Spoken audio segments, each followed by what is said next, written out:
¿Qué tal? Esto es The Carlos Calderón Show y el día de hoy les quiero platicar sobre un artículo que me encontré de la BBC de Londres sobre el Spanglish. Es una escritora que al parecer lo acaba de descubrir y el artículo que escribió se me hizo bien interesante, así que lo vamos a leer. El Spanglish en The Carlos Calderón Show.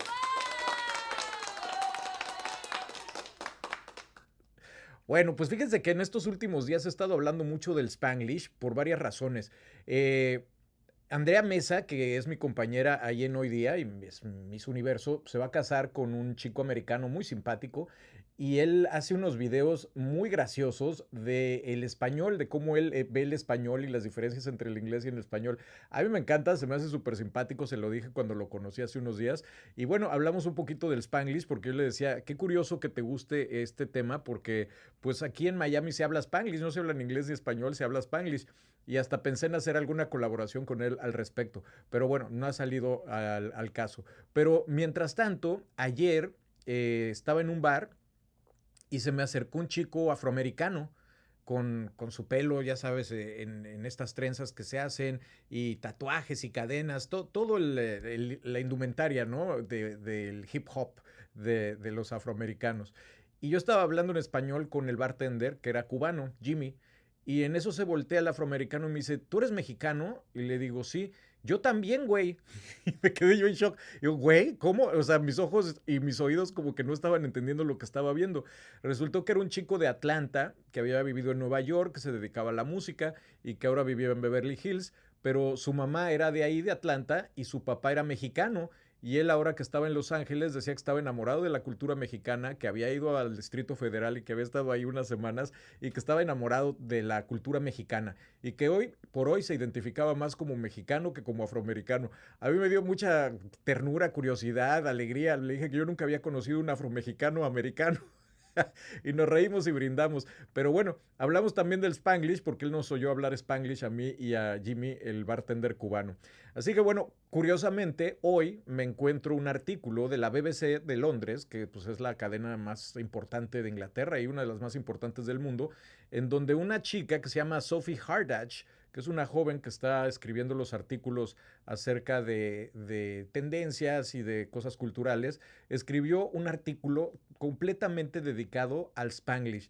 Y está muy curioso, se los voy a ir leyendo, lo traduje yo con ayuda de ChatGPT, que es mi nueva secretaria, y les voy a ir comentando punto por punto a ver ustedes qué opinan y bueno, me pueden comentar también aquí. Así que voy a empezar.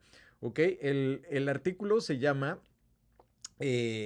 Slay, cómo una nueva generación está reinventando el Spanglish.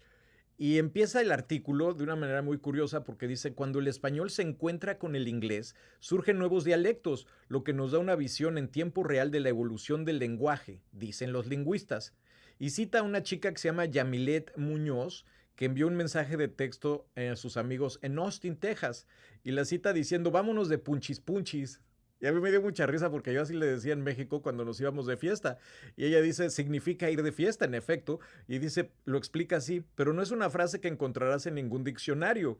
Es un remix de palabras en español e inglés sazonado con una broma sobre golpear el aire mientras bailas.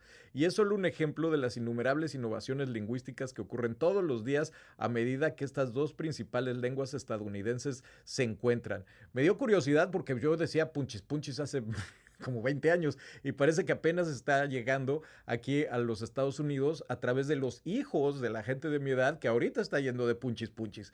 Entonces me dio mucha risa eso. Y continúa. Nuestro idioma siempre ha sido un gran indicador de nuestro orgullo cultural, citando a Muñoz, cuyos padres emigraron a México, de México a San Antonio, Texas, en la década de 1990. Alrededor del 66% de la población de la ciudad se identifica como hispana o latina o latinex. Para Muñoz y sus amigos hay orgullo en hablar español, pero también en mezclar los idiomas en el híbrido conocido como Spanglish. Y dice, es un rito de paso, estamos haciendo lo que escuchamos creciendo en lo nuestro, es muy natural usarlo, esto es lo que dice esta chica. Y es curioso porque aquí dice que hay orgullo en hablar español. Y bueno, yo recuerdo que mi abuelo fue cónsul del área de Texas y toda el área sureste de Estados Unidos.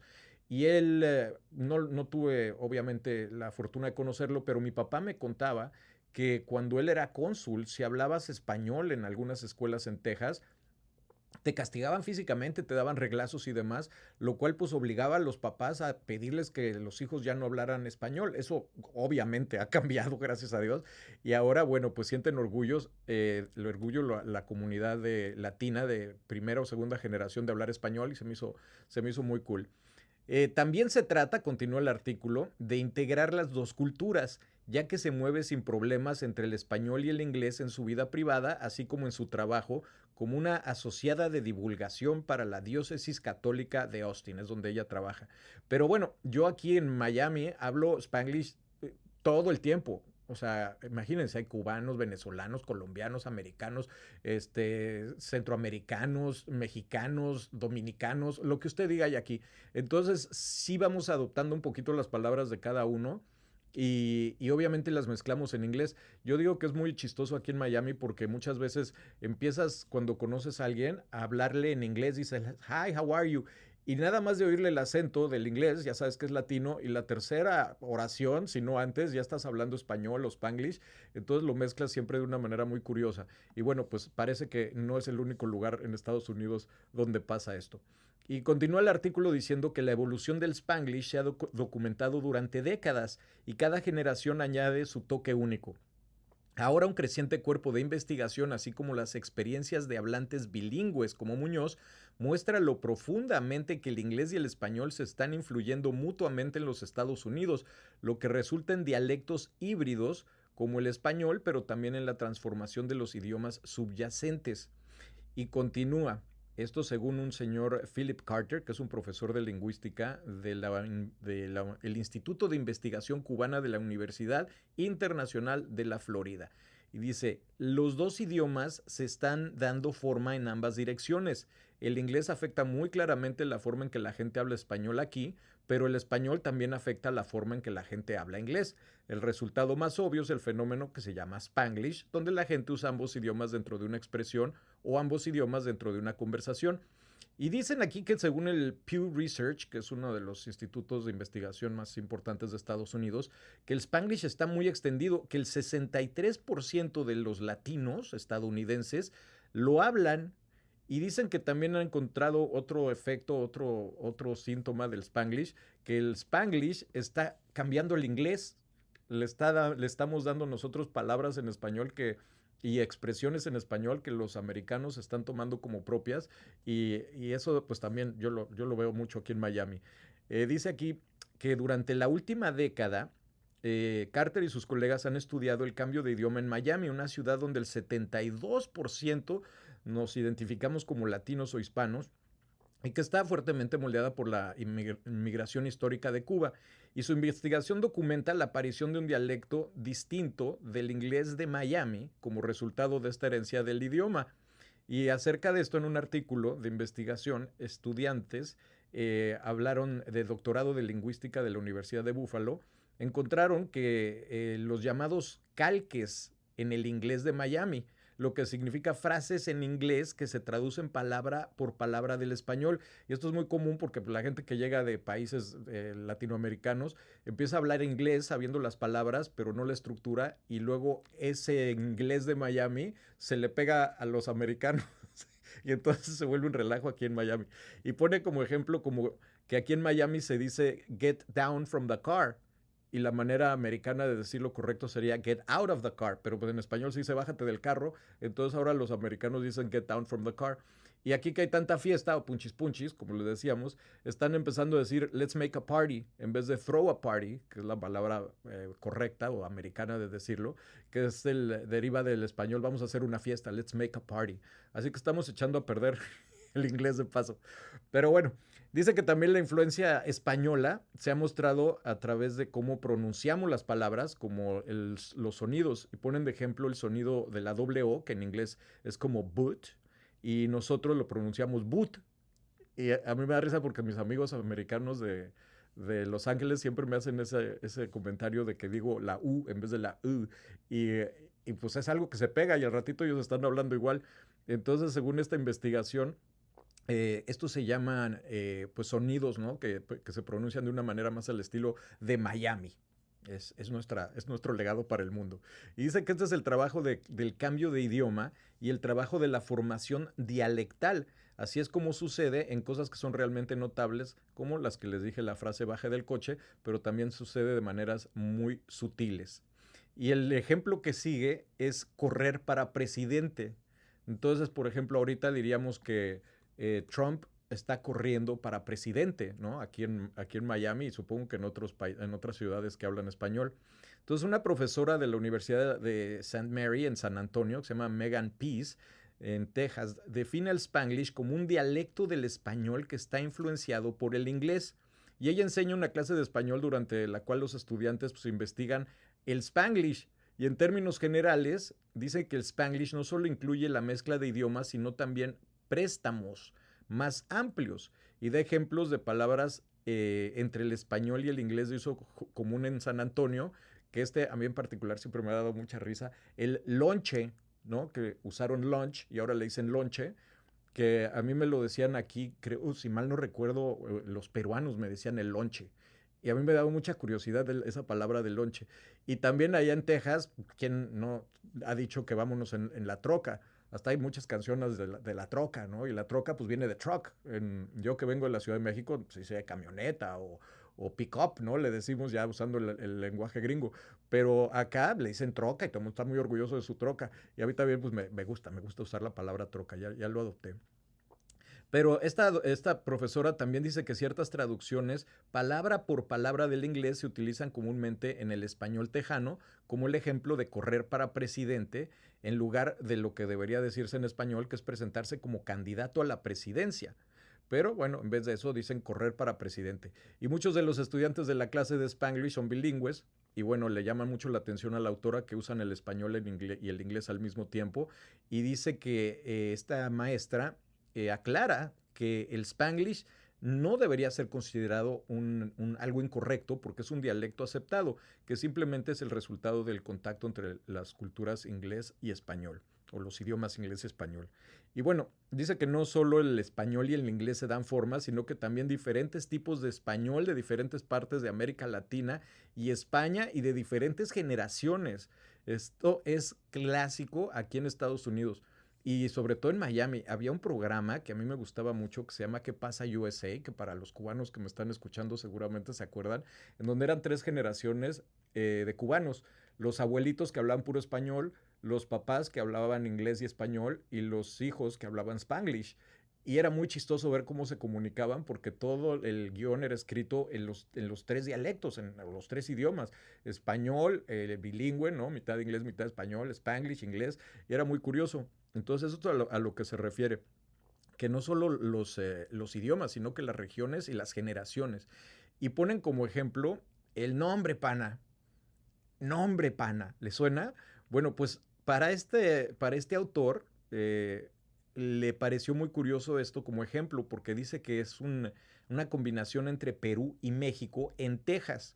Y pone de ejemplo a un chico de 22 años, Eloy Cruz, que describe el idioma español como su lengua materna y que prefiere naturalmente, pero se siente totalmente cómodo hablando en inglés, como muchos de nosotros. Y es de ascendencia mexicana, creció en Laredo, y ahí en Laredo dicen que más del 95% de la población se identifica como hispana y más del 88% habla otro idioma que no es el inglés, me imagino que el español en su casa, y sus padres también nacieron en Estados Unidos, pero vivieron en México durante sus años de formación. Entonces, pues obviamente tiene esa influencia, pero en su trabajo en una escuela pública en Texas, dice que conoció a gente pues, muchas partes, ¿no? Y muchos de los padres de estudiantes provenían de diferentes partes de Latinoamérica y muchos solo hablaban español y otros pues querían aprender más inglés.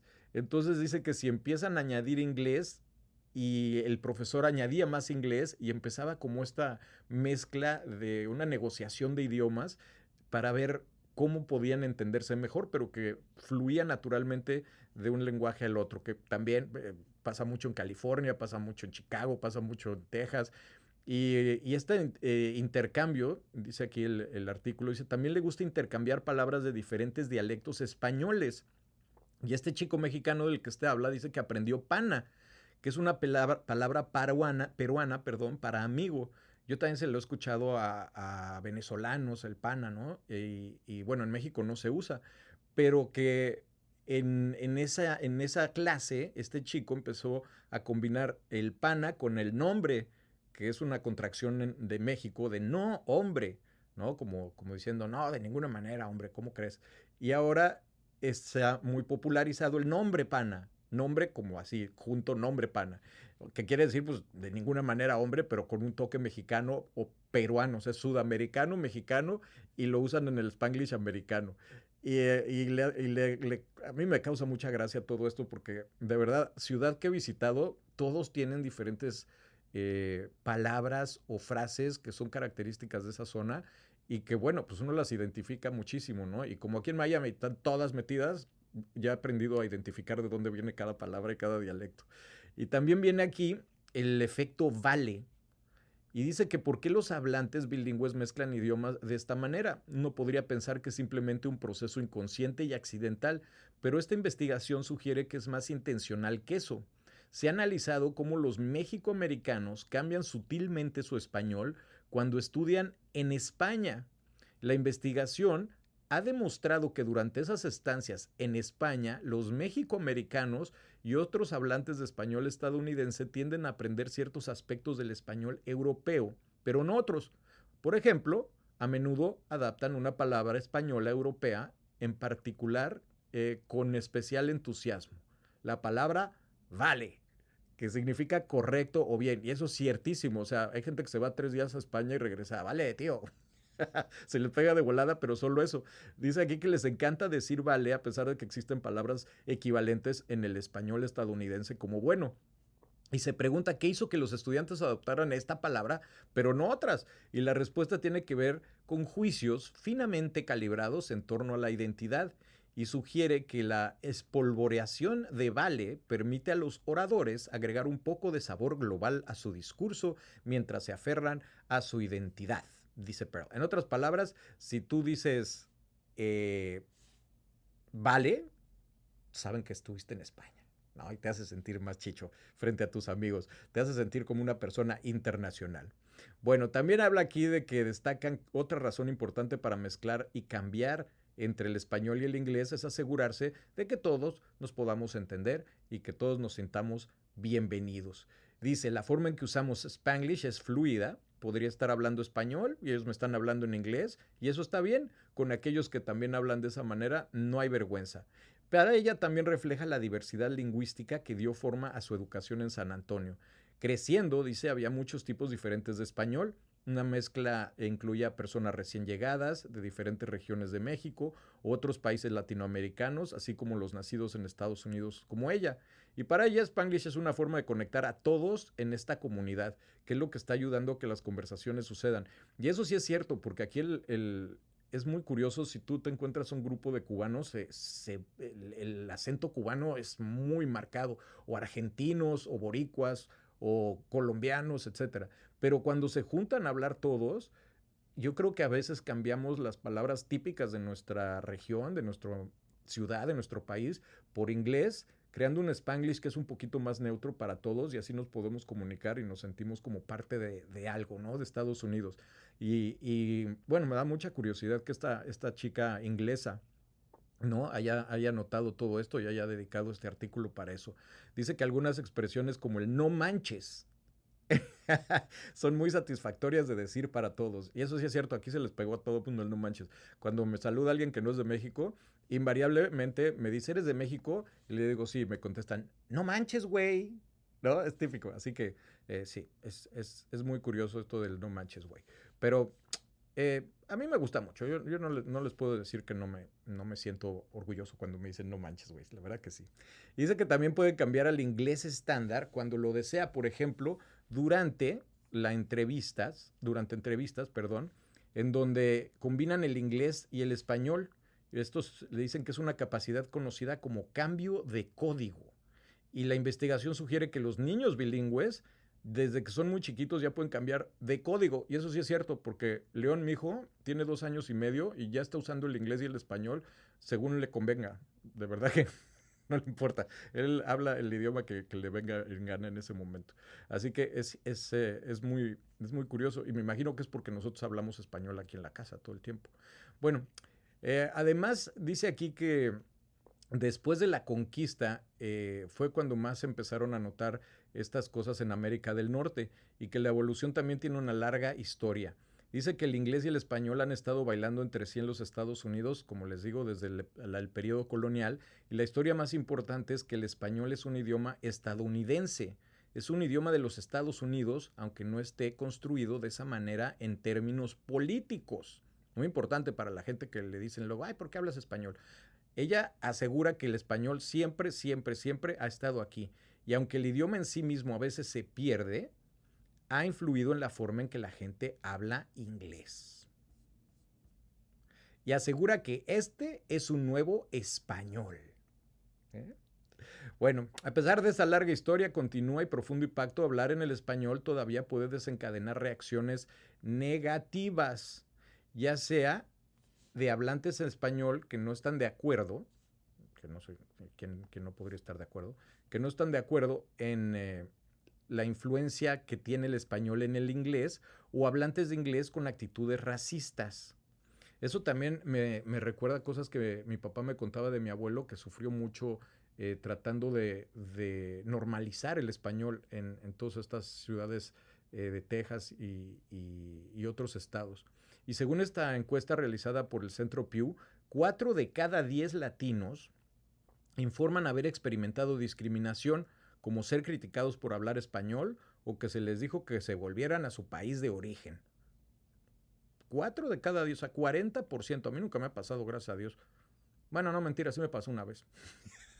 Pero no fue así tan grave, pero sí fue muy notorio porque era una chava con la que estaba yo ahí medio hablando, y ella pensaba que yo era italiano, y cuando le dije que era mexicano se medio ofendió y me dijo, ¿hablas español? Sí, y ya no me habló más. Entonces pues, supongo que sí sufrí de racismo. Estoy en ese 40%. Bueno, ni hablar.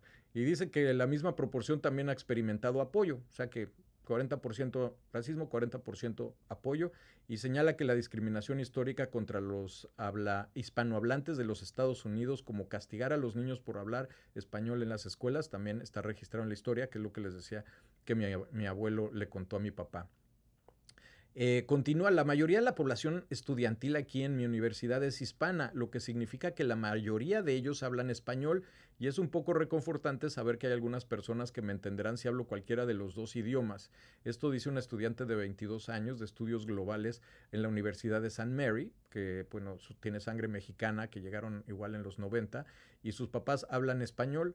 Y al elaborar algunas de las críticas, menciona un término despectivo utilizado por algunos latinos para otros latinos que no hablan español con fluidez. Y dice que ha habido un movimiento creciente entre los jóvenes hablantes bilingües para reclamar este término, incluso en TikTok, y rechazar la implicación de que algunas formas de hablar español son inferiores a otras. Es una palabra muy ofensiva, dice Muñoz, que también está familiarizado con el término y no le gusta. Ella señala que en primer lugar no es culpa de una persona que no se le haya enseñado a hablar español y en segundo lugar los latinos y latinas nacidos en Estados Unidos simplemente pueden hablar español de manera diferente a sus antepasados. No sé cuál es la palabra porque no lo menciona aquí en el artículo, me imagino que no se lo quiso decir esta chica, pero vaya que es cierto. O sea, yo me acuerdo cuando mi primo, que es nacido aquí en Estados Unidos, iba a México, le criticaban el idioma, el acento, ¿no? El acento en español. Y cuando yo lo iba a visitar a él, sus amigos me molestaban a mí de cómo hablaba yo español. Y hay un comediante que se llama Felipe Esparza, que es muy gracioso, que es mexicano, pero ya tiene muchos años aquí. Y dice que sí, que entre mexicanos, y yo lo he visto entre otras culturas, pero hablaré de la mía, sí hay ese debate entre quién es más mexicano que el otro o quién habla mejor español que el otro. Y creo que se vuelve muy negativo y bueno, pues si sirve de algo este artículo, pues yo creo que lo podemos poner como un ejemplo, ¿no? Para dejar de hacerlo. Y continúa, este es un nuevo español, este no es el español con el que creciste, no es el que hablo, no es que no lo hable bien, simplemente no lo hablo como tú, refiriéndose al Spanglish. Y entre otras cosas dice, si tienes un buen estatus socioeconómico, no te desprecian por hablar el idioma. dice, pero el panorama puede verse muy diferente para las familias más vulnerables. Es un caso de uno de sus estudiantes que se le había concedido una beca universitaria completa, pero la madre del estudiante no lo entendió y pensó que tendría que pedir un préstamo. Resultó que el estudiante solo hablaba inglés, su mamá solo hablaba español, y hablando con ella en español explicó la buena noticia, pero también le preguntó cómo ella y su hijo habían llegado al punto de no compartir un idioma, y dice que ella le dijo, pensé que estaba protegiendo a mi hijo al no darle nada que la gente a su alrededor pueda usar para intimidarlo. Es decir, que hay padres que ya sin el tema de que les peguen en las manos con una regla, les están prohibiendo a sus hijos que hablen español o están evadiendo enseñarles español pensando que les podría afectar de una manera pues negativa, ¿no? Que pudiera ser víctimas de racismo. Y dice que en su opinión es una cosa que todos podemos aprender del Spanglish, que es estar más abierto a diferentes formas de hablar. El español, dice, podría incluir algo de inglés, podría incluir algo de portugués, dependiendo de dónde te encuentres, y debería haber una aceptación más de la gente que lo habla.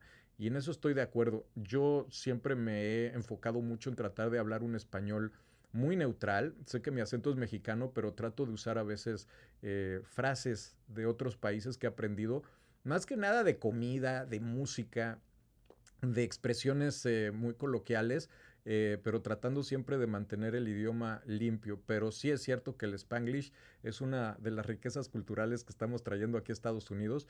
Así que, pues no sé, si usted es un papá, enseñe el español a su hijo. Si usted es un hijo de latinos, aprenda de ellos, enseñe el Spanglish y a los americanos enséñenles palabras en español. Díganles, no manches, para que se lo aprendan y a lo mejor en unos años ya lo estaremos viendo en el diccionario en English. Así que, thank you very mucho. Y bueno, pues este fue mi artículo que encontré en la BBC de Londres acerca del Spanglish. Hasta la próxima.